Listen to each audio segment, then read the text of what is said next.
McFarlane. I'm glad to be here and glad to have you along as well. Today is Thursday, April 6th, 2023, and an exciting week for a number of reasons. One, the weather is breaking here in Minnesota in particular. We were cold and snowy for a long winter, and today and tomorrow we might be breaking into the 50s and 60s and even into the 70s. Hooray, hooray, hooray. I think the same is true around the country. But at the same time, we always want to be mindful and send prayers and hopes to all the people that have been uh, tormented by this turbulent weather, the spring weather, the tornadoes throughout the midsection in the South. We send them our prayers and hope that our government and their governments and their states and communities are effective and quick and substantive in their response to bringing healing, help, restoration to them, their families, their communities. As always, we want to begin by inviting you to support this program, the broadcast, the conversation with Al McFarlane. How do you do that? Go over to YouTube Insight News channel. Subscribe, like, and share. We want to build our subscription base to 1,000. We're just past 300 now, and it happens one subscriber at a time. So if you are listening now, or if you watch this later on, take a minute, take a second, go over to the Insight YouTube channel and subscribe. We thank you in advance. We also invite you to invite all of your friends and your networks to this conversation. And by the way, if you want to be on the program, we want you on the program. You'll see information across the bottom about how you can connect with us and be a part of these conversations. Well, today's going to be a good program. Two things that we're going to focus on today. One, to begin with, is the news that is sort of consuming the world, and that is the news of the indictment of former President Trump in the District of Manhattan, and the work of the prosecutor there. We'll talk about that a little bit. I'll invite my colleagues to join me in that conversation in a second. But the greater part of this show is going to be focused on sports. And the colleagues I mentioned, Coach Leah Jean Denley, is going to talk about women's basketball, women's sports in general, basketball in particular, and particularly something about the issue of Angela Reese at LSU, their victory. But is there a double standard in how that's being portrayed and played out in the media? We'll talk about that. And then we have coming on with our book review editor, W.D. Foster Graham, an author, another Minnesotan, and author of a book on hockey. We'll talk about that as well. But let me first make a statement or two about Trump and invite my colleagues, Coach Leah Jean and WD, to make comment on this. We've got in the upcoming issue of Insight News, it'll be next Monday's paper, a story out of an organization called The Conversation Scholars, talk about important and critical issues of the day. And this front page story, the cover story, says what Trump's business fraud charges mean. A former prosecutor explains the 34 felony counts and obstacles ahead for Manhattan's DA. The author is Jeffrey Bellin. He's the Mills E. Goodwin Jr. Professor of Law at William and Mary Law School. And he says in his report, his scholarly piece, excellent piece that you'll enjoy it when you get a chance to read it, or go online and read it today, I think. Former President Donald Trump was arraigned in New York on April 4th, shortly after the charges that Manhattan grand jury indicted him on were made public. As anticipated, he writes, there were numerous counts of falsifying business records related to hush money payments made in 2016 to 3 individuals with potentially damaging information about Trump during his presidential election campaign. The article goes on to say that while porn actress Stormy Daniels and another woman allegedly had affairs with Trump, another person, a Trump Tower doorman, claimed to know about a child Trump allegedly fathered out of wedlock. The story again in backgrounding says that Manhattan District Attorney Alvin Bragg in his office have described Trump's alleged criminal activity as arising out of a quote unquote catch and kill scheme. And that is to identify, purchase, and negative information about him and boost his electoral prospects. What does that mean? So somebody, or it surfaces that somebody's got some goods, got the goods, the dirt on Trump, right? And what the scheme is that this newspaper, in collusion with Trump and his team, would go and sort of ask for an exclusive story, get the story, but in exchange for the story, the information, have the person, the potential charging person, sign an NDA that forbade them to talk about it. So catch and kill, that was the scheme. Well, so it's a good article. Read it and check it out. There were several things that he says in this article that you should look at when you read it. He goes over, what it means to have this trial or this indictment focused on falsified business records. He says that's the key issue: falsified business records. That the 34 separate felony counts of falsifying business records meant that he was creating a false business record with the intent of defrauding, and that is a Class A misdemeanor offense in New York.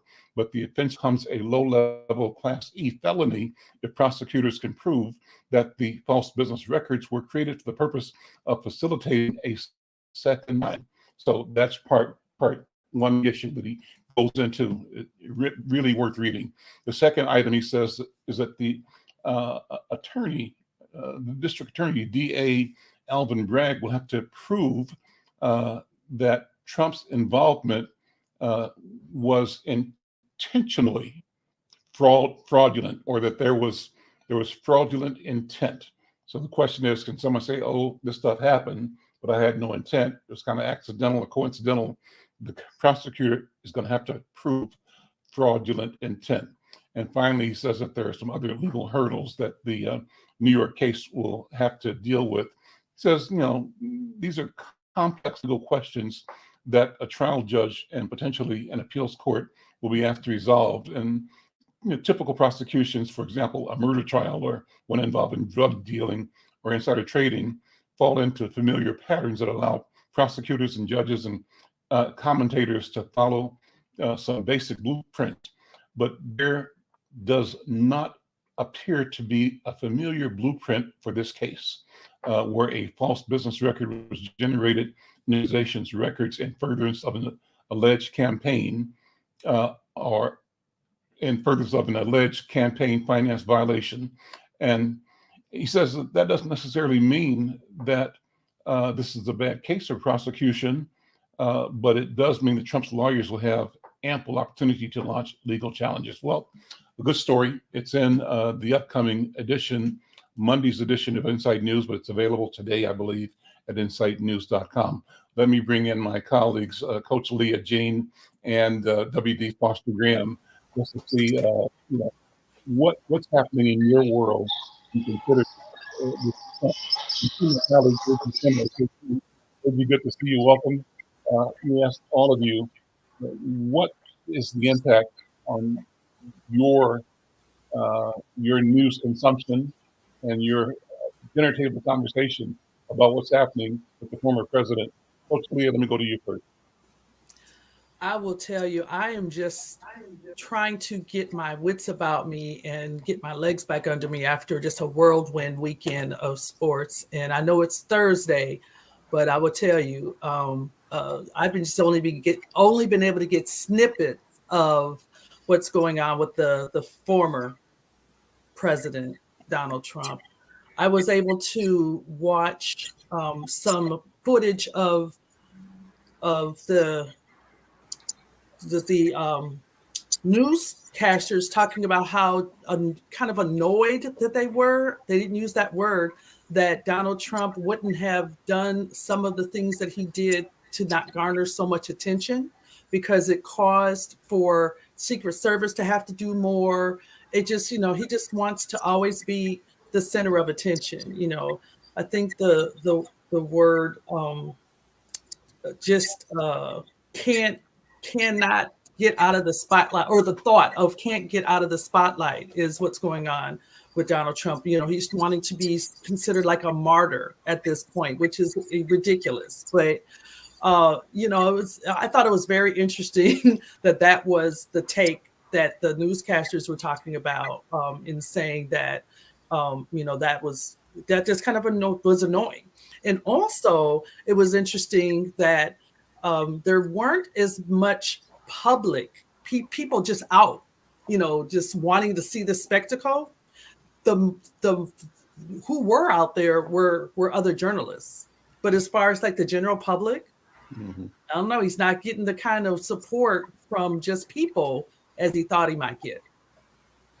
W. Foster Graham, what's your impressions? What are your thoughts? You know, let me correct myself too. I said Angela, but it's Angel Reese. I said that in the opening comments, and we'll come back to discussing the LSU team momentarily with Coach Leah. WD, first impressions, and what do you think? You had an interesting comment before the show about how much oxygen this whole coverage is taking. What are your thoughts? Well, my thoughts for Coach Leah, I would say this. I think the word you may be searching for was narcissist. This number 45, thinks he's a man, that everything's all about him. And so, getting all the attention, getting all the energy. So me, when I heard this, I said, okay, do I really need to give my energy to this? And my answer is no. Now, granted, okay, finally, he's up for criminal charges. And sadly, there are some people out there who believe his lies. So that's my take on all this. It seems like it's more of the same for number 45. Yoji Sena joins us every week from Bahia in Brazil. Brother Yoji, how you doing, man? Good to see you. Yep. Unmute, Yoji. There we go. Can you hear me now? Yes. Yes. So, So what's the reaction where you are in your part of the world to what's happening here, particularly around the indictment of Donald Trump? it's been has been dedicated a lot of time to talk about it, because the significance of the United States for Brazilian culture and politics. So in the last few days,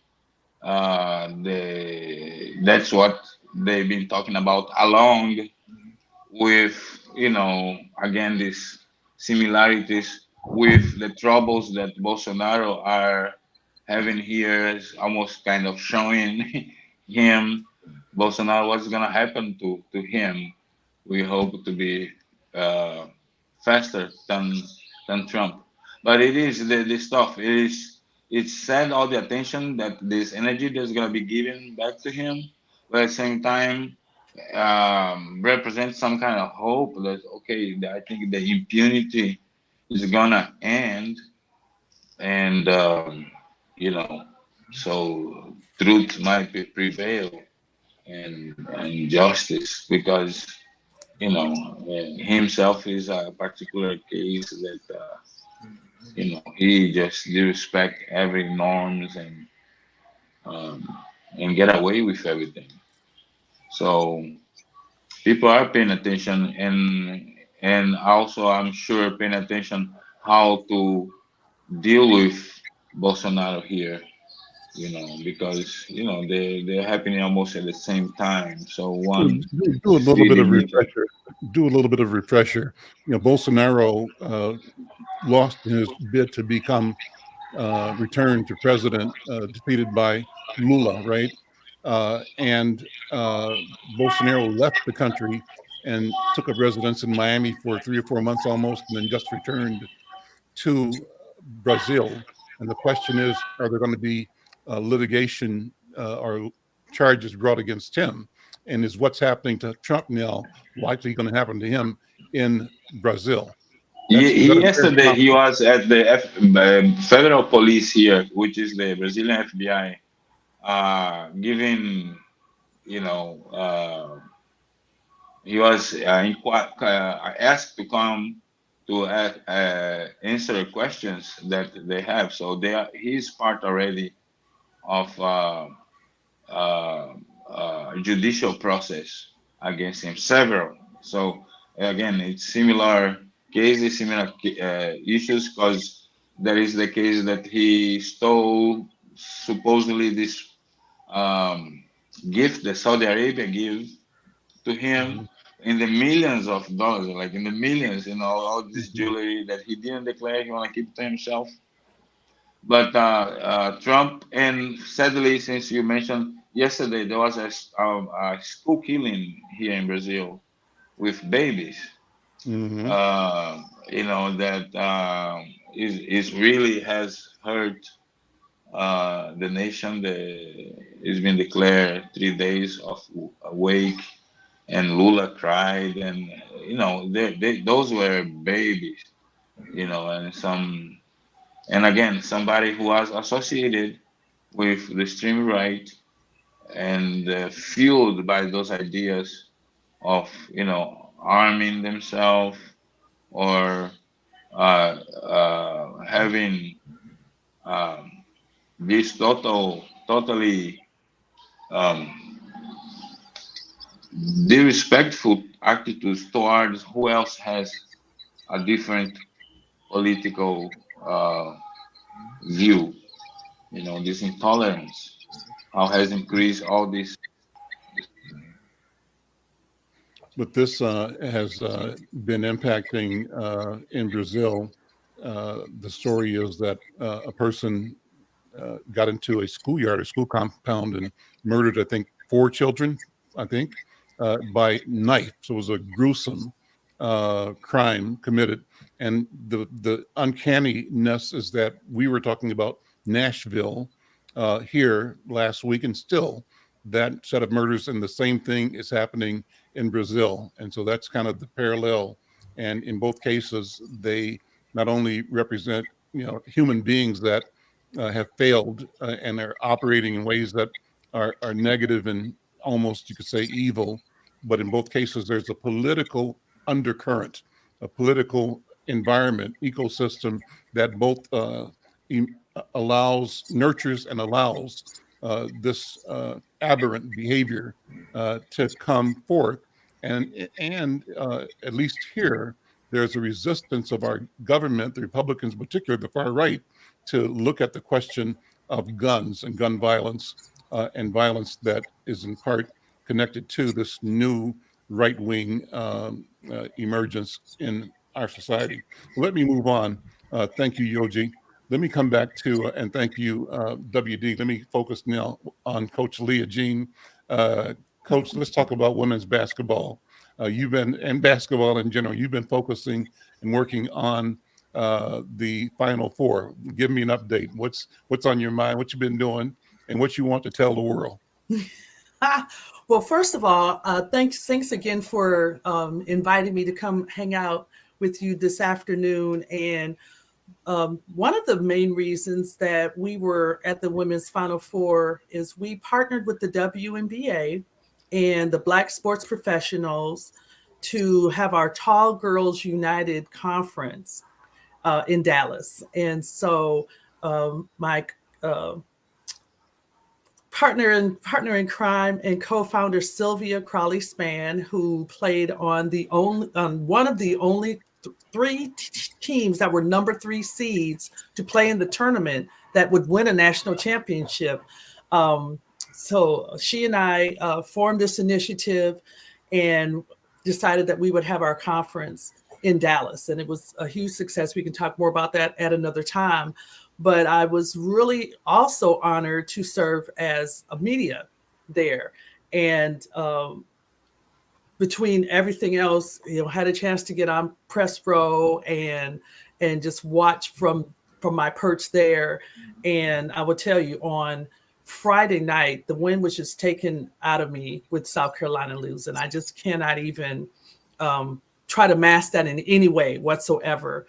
I just talk about it. Tell about it. So what had happened was I had been getting really used to covering the women's Final Four, South Carolina being there, and then South Carolina going on to the final game. And so by South Carolina not winning, I didn't even have words. Like almost, I don't have words now. I didn't have words to express my heartbreak, as it would be.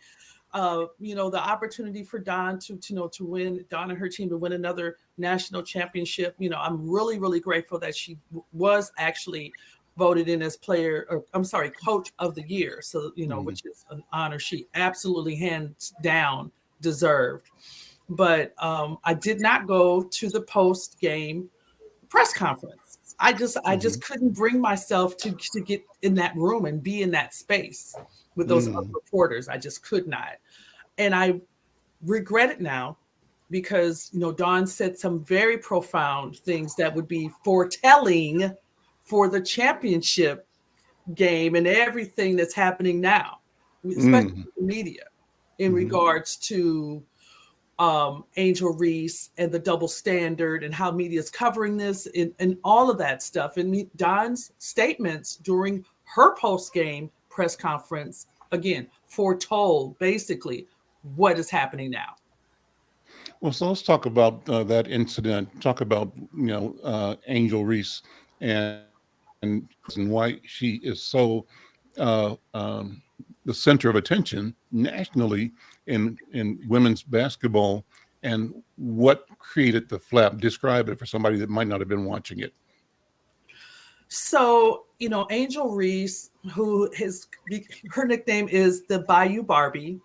She has a little crown that, she kind of carries around with her. I believe it's part of one of her NIL deals. And she is unapologetically herself. I talk a lot about, and in speaking with young people, in working with young people, that I'm always really pleased when I see that young people are self-aware, because that's typically the first opportunity for you to always be able to work on yourself. You know what I'm saying? If you're self-aware, you can work on yourself, and you don't worry about what other people think about you.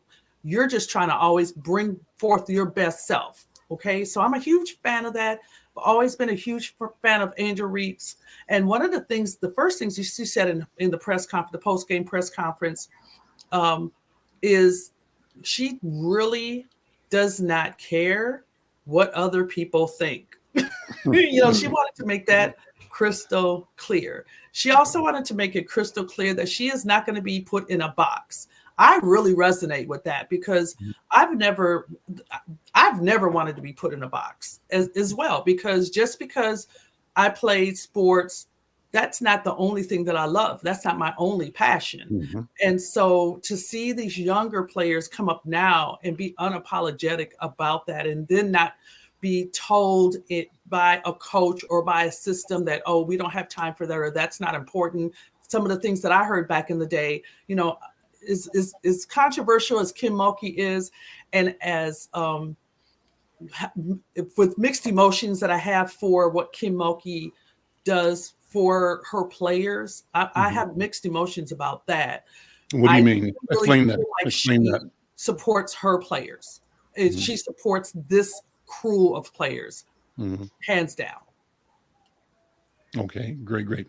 You got 2 articles coming up in the upcoming edition of Inside News. Walk us through those articles. What are you saying, and what will people come away with when they read these 2 great articles? Oh, well, thank you so much. Well, the first talks about just how much was going on in the state of Texas. And everybody knows, yes, I'm here residing in the state of Texas, even though my heart is in Minnesota. And there was so much going on in both Dallas and Houston last weekend surrounding the Final Four.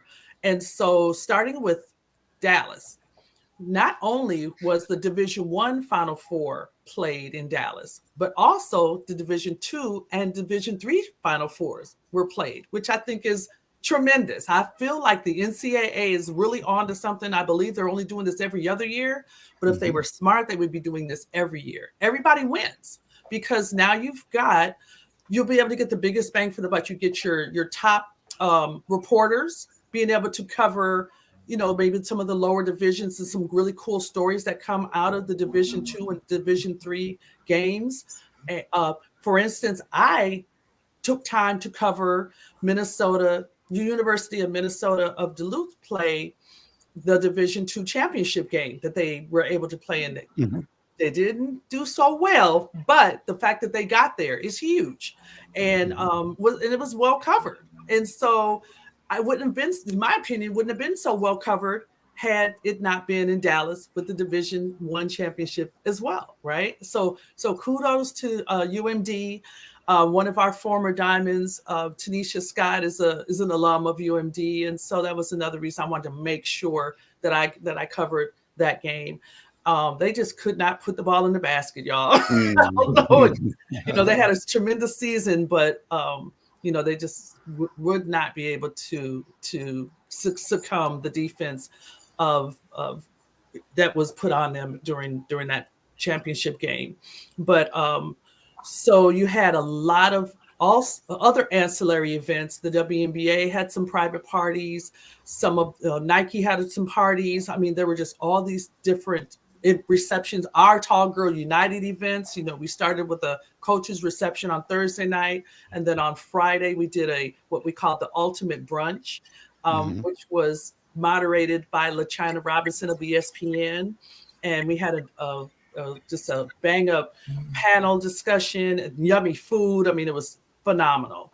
And then on Saturday, we did a fashion show highlighting tall girls' fashions. And Sylvia Crawley-Spann, Crawley's Creations, which is her line, was featured there. And just beautiful clothing. And some of the most, we've never, in the space of fashion, we had never seen so many brown faces and so many women over 6 feet tall, models, ever in the same place, like ever. It's never happened before. This is the first time. So we're happy that we were able to do that. And then, of course, all the watch parties, because even though you're at the women's Final Four, you're going to the watch party to watch the men play. So all of that was happening in Dallas. Now let's go on down the road to Houston, where you had all kinds of receptions and things happening surrounding the Final Four. But then also the McDonald All-American game. High school McDonald All-Americans, the boys and the girls, played their games in Houston. Did the dunk contest, the three-point shot contest, all of those festivities surrounding the McDonald All-American game was happening in Houston. In addition to the HBCU All-Star game, which was played at Texas Southern University. And that we were able to highlight that. You'll see some highlights and a story about that in Insight News coming up next week. And so, one of our contributors, his name is Marcus Stevenson, former athlete out of New York, who is now interning in Houston, and just a huge sports fan, and a good writer. And so we're able to get him to contribute to that story. Awesome. And so, but yeah, and then of course, all the coaches' meetings with the Men's Coaches Association happening in Houston. Oh, almost forgot. Megan Thee Stallion threw out the first pitch for the Astros game that was in Houston last weekend. And also the Houston Rockets played the Lakers, which is a huge game. And so if you were a sports fanatic, you were in heaven in either Dallas or Houston this past weekend. Well, you mentioned the Don Stanley press conference. I think we have that Don Stately, right? Stately or Staley, yeah. Don Staley. Staley. Yeah, thank you. Yeah, let's look at some of that press conference, and we can make a comment about that.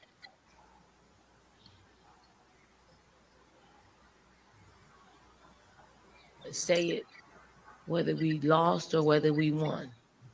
Some of the people in the media, when you're gathering in public, you're saying things about our team and you're being heard and it's being brought back to me. Okay. And these are the people that write nationally for our sport. So you can not like our team. Okay. You can not like me. But when you say things that you probably should be saying in your home, on the phone, or texting, out in public and you're being heard, and you are a national writer for our sport, it just confirms what we already know.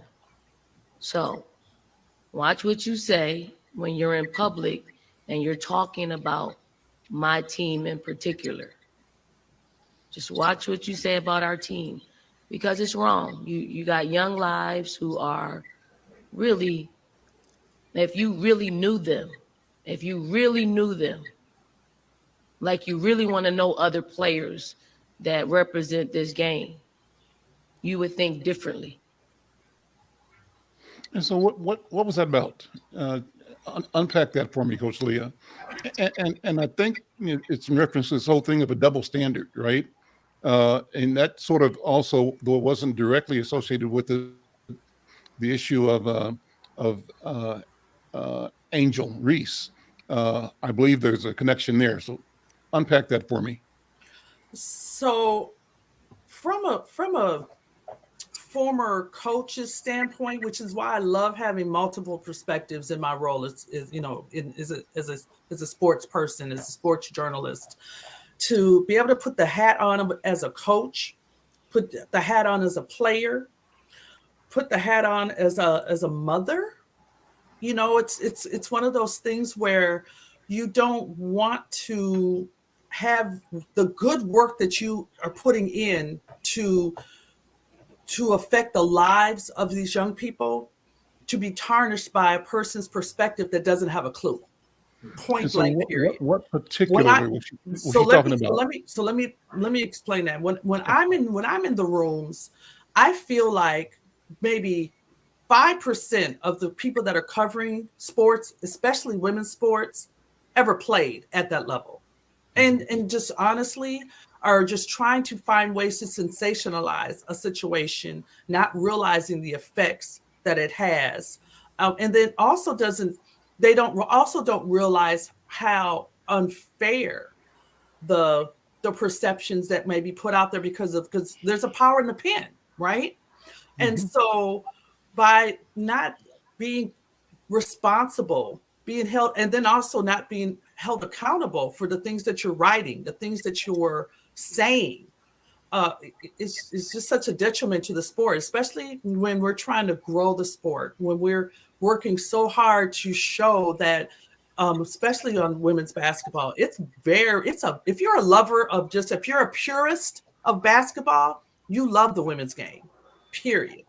And so that's kind of where she's going with that, as far as I'm concerned. And the next thing that I want to say about that is when you're saying such derogatory terms about female ball players, and they're primarily brown and black female ball players. What was said? What when they were saying that they're bar fighters and just brawlers and monkeys and things like that. It's just it's just so terrible. Yeah, and degrading and dehumanizing. You know what I'm saying? And if anything, if we want to be called anything, then let's be called the Bayou Barbie, because that's what we want to be called. That's we are giving you permission to call Angel Reese Bayou Barbie. Right. Okay, and you have her permission. And one of the things that I want to say about this double standard in regards to Angel Reese is, the gesture that she made is only being, I'm going to use my word again, sensationalized by the media, because Caitlin Clark herself supported her doing the gesture, and she knows full well that she did the gesture as well. It's something that when you're a hooper, when you're a baller, when you're somebody who just loves playing and you're competitive, that's what you do. Trash talking is part of it. And again, it's something that we know. You have to have that perspective to understand where that's coming from. And if you're going to report about it with that perspective in mind. But when you don't have the perspective, you don't have a clue, you can't. So you just try to bring things up that will get clicks, clickbait, or that will, write a headline that will get readers to pay attention to what you're wanting to say about this situation. I was really pleased to see that Caitlin Clark then went to her social media to address it. There are a few more people that I'm hoping will go to social media, Kim Mulkey being one of them, to support Angel Reese. Kim Mulkey doesn't write her own, she doesn't do her own social media. She has the accounts, but she doesn't engage in it. She has her assistant coaches do it, but she can give them the words to say. And I'm just hoping that she will here soon. Finally, what's the controversy about the White House visit, possible or not? Explain that. What's going on? Again, poor Jill Biden. I don't even know why she felt the need to even chime in. Again, not a clue. And I adore Joe Biden. I adore what she's done for education and who she is as an academic, and pretty much how she's been leading as First Lady. But that was completely out of line. Tell what happened. Somebody might not tell what happened. And to even invite, to think that you would want to invite Iowa, that's like giving the participation trophy to all the kids. I don't believe in that either. And so, Angel Reese turned around and said, you know what? I don't even want to come see the Bidens. I'd much rather go see the Obamas. And she put that out there. And so it's unfortunate that those words had to be said. And I'm so happy that Coach Bluter was like, we would not go anyway, because that's not what we would do. Again, because she has the proper perspective of what should happen and why. We didn't win. We don't go. We shouldn't go. Yeah, good point. There we go. Listen, Coach Leah, hang out for a few minutes. I'm going to bring Brother WD up just to talk about our next segment. We want to bring in an author. W.D. Foster Graham is the books editor for Inside News, introduces books from our people, for our people, and for the world, and authors. And really, it's a wonderful platform we're creating to encourage both writers and consumers of Black books. WD, good afternoon again. How you doing, man? Great. Glad to be here. Well, glad to see you as always. And you've got another phenomenal author and a phenomenal book to talk about. Let me have you both talk about the book and introduce the author, and let's, the three of us, kick it for a few minutes. Well, it is my great pleasure to introduce Brother Anthony Walsh. Anthony was a graduate of Edina High School in 2013, and he's a hockey player. In Minneapolis, because somebody's watching from New York or somewhere, and they might not know what Edina is. Okay. Edina is a suburb of Minneapolis. Right. They say it's a predominantly white suburb in Minneapolis. Okay. And his hockey team won the state AA championship in 2013. Now, he has also written a children's book. It's called Hockey is for Everybody. And I'm very impressed by Anthony because his energy is infectious. I enjoy my conversations with him. He has been in law school, so a lawyer is on the horizon as well. And his story about Hockey is for Everybody touches on the things about sports because of that thing about stereotyping athletes of color, like in certain sports, like maybe they're all like in football or in basketball, for example. And he also shows me that, yes, men write children's books too. So I was definitely impressed by his first book, and I'm looking forward to checking out the second one. So it's my great pleasure to introduce Anthony Walsh. Hey, thanks for having me. Thank you for being here, man. What a great introduction, and so pleased to meet you. So glad that you're here. Glad for your work. Excited and proud to learn that you are a lawyer under development and in development on your way to law, to being a practitioner in law. Talk about the book, Hockey is for Everybody. Where does the idea come from? Why did you write it? And how much of that comes out of your experience as a hockey player here in Minnesota. Yeah, thank you, Al. Thank you, WD, for having me. So the book itself is autobiographical. It's based on a true story. So it's 100% on the stuff that happened to me, but it's woven in a way, that can be read as a children's book. The idea behind it was to reduce the fear in the community and to build strong relationships cross-culturally, particularly amongst our youth, but also with adults. And I found that to be a good hockey, to be a good potentially relatable way to start that conversation, because in a way, many people in Minnesota, if they have not played for a very long time, they are aware of what the sport is. Maybe they've had a sibling or, uncle, aunt, parent, that has played the sport. So that is kind of that. And then that was my background as well. So I use those stories to really just, craft a story that, creates and promotes healing and promotes these conversations that people maybe don't always have, that are a little bit tougher. And why a children's book? Because you have to be carefully taught. Children are not inherently hateful. They don't, look at somebody and say, oh, I don't want to hang out with so-and-so because of the way they look. That's usually something that is brought into their minds by, an outside source. And so if we can get to the kids before that happens to teach them that there are many other avenues to choose besides hate, obviously love and inclusivity, then that's a much better way to introduce people, right? It's much easier to build strong children than to repair adults that have been damaged through the system that we all live in. Would you say the target audience for the book is Black families, Black youth, or is it all families, all youth? When you describe the need for healing, does your book approach it from the pain and trauma experienced in the Black community, in Black families, interacting with white families, or does it address the same from the perspective of white families, or does white or Black matter in your approach and in your telling of the story? What do you think?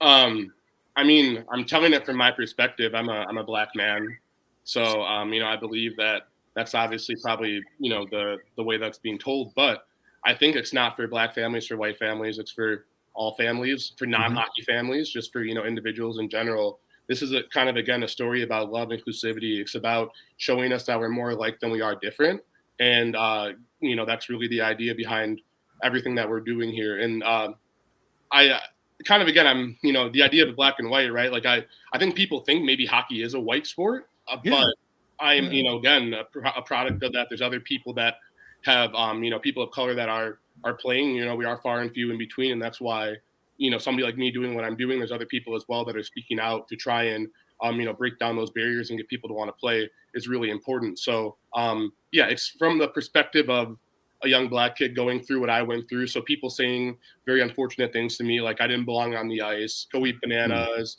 go play basketball. But then you get that part of it where, I had my allies, my teammates who were able to help step in and, help me get through that and what allyship means. And again, that we're more alike than different. And it's going to take all of us to get through this, time period that we're in or, that we've been in for a very long time. So, so I mean, it really is a really powerful book. Even if you're not a hockey person, I recommend checking it out because it's greater than hockey. Hockey is just the medium or the vehicle that I chose because that was what I was able to draw from my own personal experiences.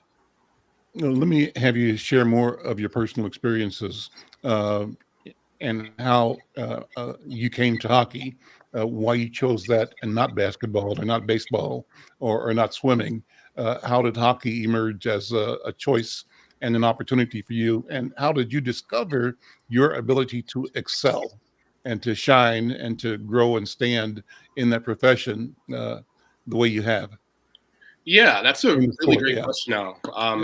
So I think, so I'll just say one of the problems kind of traditionally maybe is why we don't have a lot of people of color playing is because we haven't had a lot of people of color playing. So a mom or a dad, right, might get their kid involved in it or an aunt or an uncle. So I really felt, my experience might be a little bit more unique because not only did my parents not play hockey, they're white. So I was a transracial adoptee. So I grew up in Minnesota, but I was born in Washington, D.C. So I had just grown up in Minnesota and had gone to Hopkins schools and started playing hockey because my brother started playing. And the reason why he started playing was because we attended Park Avenue United Methodist Church in Minneapolis for a while. Your brother is white or black? My brother is an adopted Black man as well. Okay. So Do you have white brothers too? So I have a white sibling, my sister, but I have also reconnected with my biological family, and so I have siblings of all colors and all genders and ethnicities and sexual orientations, etc. Right? So like I have a really large family. I have about 12 or 13 siblings altogether, and I try to keep in contact with as many of them as possible. Awesome. But so yes, my brother saw the Dynamites, which were a program that is actually still around, but they work out of the Park Avenue United Methodist Church, and saw them back in 1999 getting an award. And so representation matters. And my brother saw them getting an award, and he said, "Oh my God, like I want to play hockey." And then subsequently, you wanted to do whatever my brother was doing. 5 years younger I am, so I started skating at 3.5 years old, and from them, playing hockey, and grew up, as WD has said, in Edina, playing hockey in Edina, which is a suburb of Minneapolis, and then it's a very good hockey town as well. Like it's well known around the area, so I had to out on my way through there. I played on a WLA state championship team. Going back through the records, I was there's been other people of color, but I was the first African American, to come through and be on a team, and that was a really crazy experience to think, because I was only 13. But I found myself after high school doing a little bit of hockey and college, juniors, but ultimately, said there's more to me. I'm more than just this individual that plays hockey, and went to school and had expanded my world with studying abroad twice. I recommend everybody do that. Where'd you study? Where'd you go? I studied abroad in Santiago, Chile. So amazing place, amazing people. And then I also studied in Moss, Norway. And that's about 40 minutes outside of Oslo if you take the train. So that was an incredible experience. And I also then had an opportunity to intern in Washington, D.C. with a senator, Heidi Heitkamp. So I did that. And when I was in Washington, D.C., I took that opportunity to look for my biological family, which I did. I kind of said come in contact with. But the events of 2020, of what happened to George Floyd, really just shocked me into needing to be back in Minnesota. And so I kind of describe my background again as being very multiracial, diverse, a lot of different people from different backgrounds. So that's always been my existence. We all fall short, obviously, but I do find it very hard to never judge or to not judge somebody, or I don't judge people when I meet them, because of my life has been a very diverse experience. So I want to treat people from the content of their character. And I really think that obviously could be cliche, but we find ourselves doing that, more often as we get taught to do that. So that's where the book comes into place.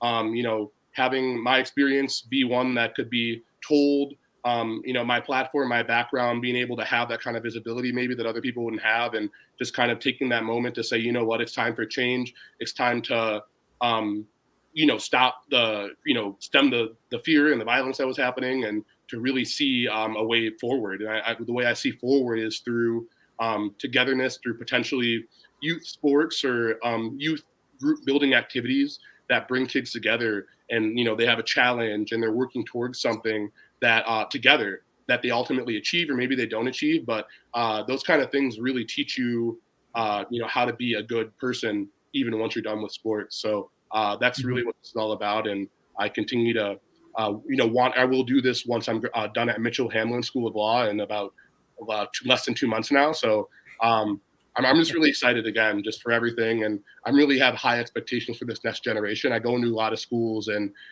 contrary to popular belief, these kids are incredibly special, and they're really going to do something incredibly special.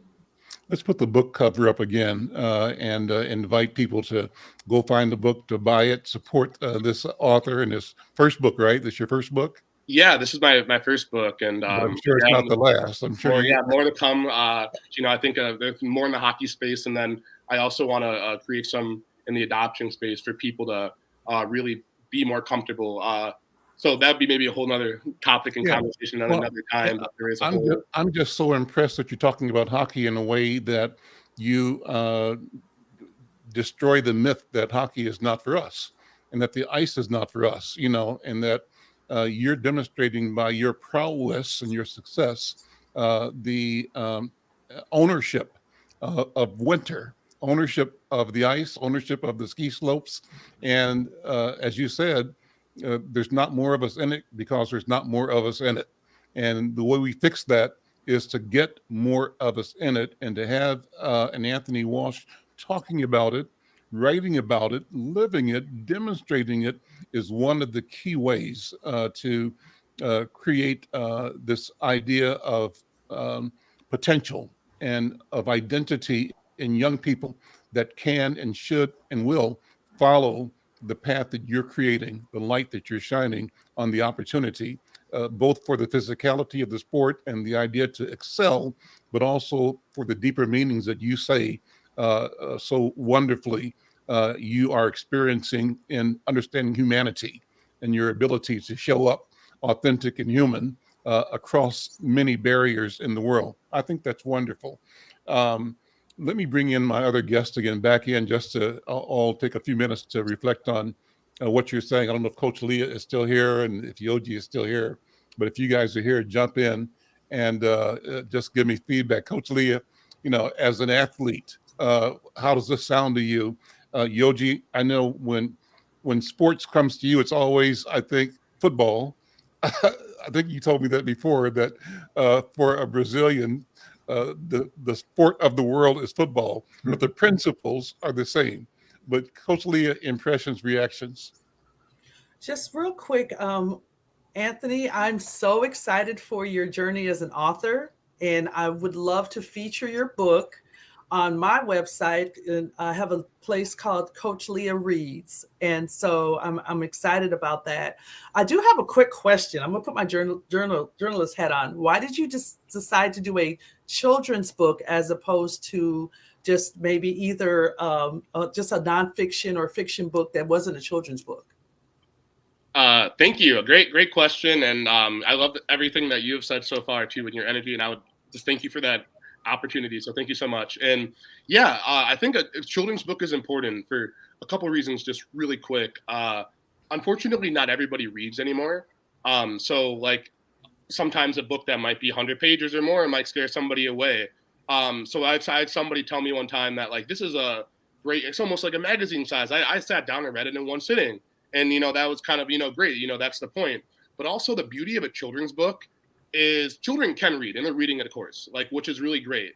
But a lot of times your parent is also going to be reading that to you. So now you're encompassing both people, right? And now the parent and the child gets to learn this lesson or have a chance to, open their minds to this perspective. And so, yeah, I believe as well, right? Like, kids, as I kind of mentioned earlier, are really innocent, and it's the experiences that we put upon them that make them not as innocent and make them think that maybe they're above somebody for whatever reason.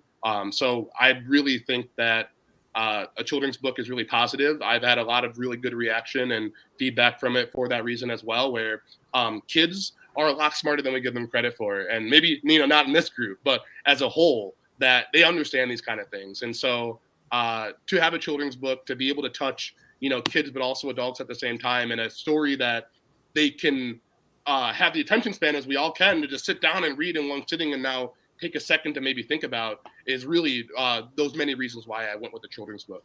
Nice. Thank you. Thank you for that. Thank you. Yogi, impressions, comments, questions? Is hockey a big sport in Brazil? No, not here. It's not known, but I lived in Argentina where field hockey it's a relatively popular sport, and Argentina is one of the potencies worldwide on field hockey. That British influence. But I never tried ice hockey in Minnesota. You know, and I think um, I want to congratulate the brother for doing that initiative of writing a book, and and maybe to that this book help break those uh, barriers and those preconceptions that people have. Like soccer, as I say, is the sport of the world. I think sports in general don't have a race. The sport in itself, unless it's a cultural activity that becomes a sport. But those that are created, for physical abilities are you know, they are beyond that. I think they should be beyond race, politics, and any of the things, and available Well, to Yoji, let anybody me who push is back. interested. Let me push back on you, Yoji. And I agree with you that the sport itself has no race, but the culture, the society does. And what we have experienced is, again, appropriation and the misuse of power and of engagement and of access to advantage a few, either for their opportunity or for their entertainment, but to the express and intentional disadvantage of others and for the exploitation of others. And so the battleground for me is how do we create this opportunity for real equity, real ownership, and a move away from, I would say, almost capitalistic, paternalistic, patriarchal power dynamics that have an intention of always serving the greed of a few and exploiting the many. That's what I think. Go ahead. Well, Got I about a agree with minute. you. Like, yes, I think every sport that we arrive into it, we end up dominated in physical abilities. I also understand that we don't get to the levels of being most of the coaches or most of the administrators or even the owners or who do the decisions. But yeah, I believe in the long term we're gonna do that. But there are sports, and at least historically in certain way has been one of the ways that we have the avenue that we have one of the few avenues that were allowed to us to social mobility in many ways. I know Well, there are really, few disproportional, but I think things will get better. I'm optimistic. I think I mentioned to you the other time. I think in many times there is present situations, punctual situations, they are extreme, but and retrocesses and pushes back like we do politically with the extreme right in general in the world. But I think the tendency and the outcome is going to be some improvement also. Well, listen, this has been a great conversation. Thank you all for being here. We're out of time, less than a minute left. I want to say thank you to you. Congratulations, brother Anthony Walsh. I want to congratulate you in advance for your achievement in law school, a new lawyer. Coach Leah, as always, so good to see you. Thank you for your excellent work, the reporting that you're doing. Wonderful. Yoji Senna, thank you for your leadership and your work. And obviously, at my editor, W.D. Foster Graham, thank you for curating the book section of Inside News. I'm Al McFarlane. This is The Conversation with Al McFarlane. We'll see you tomorrow.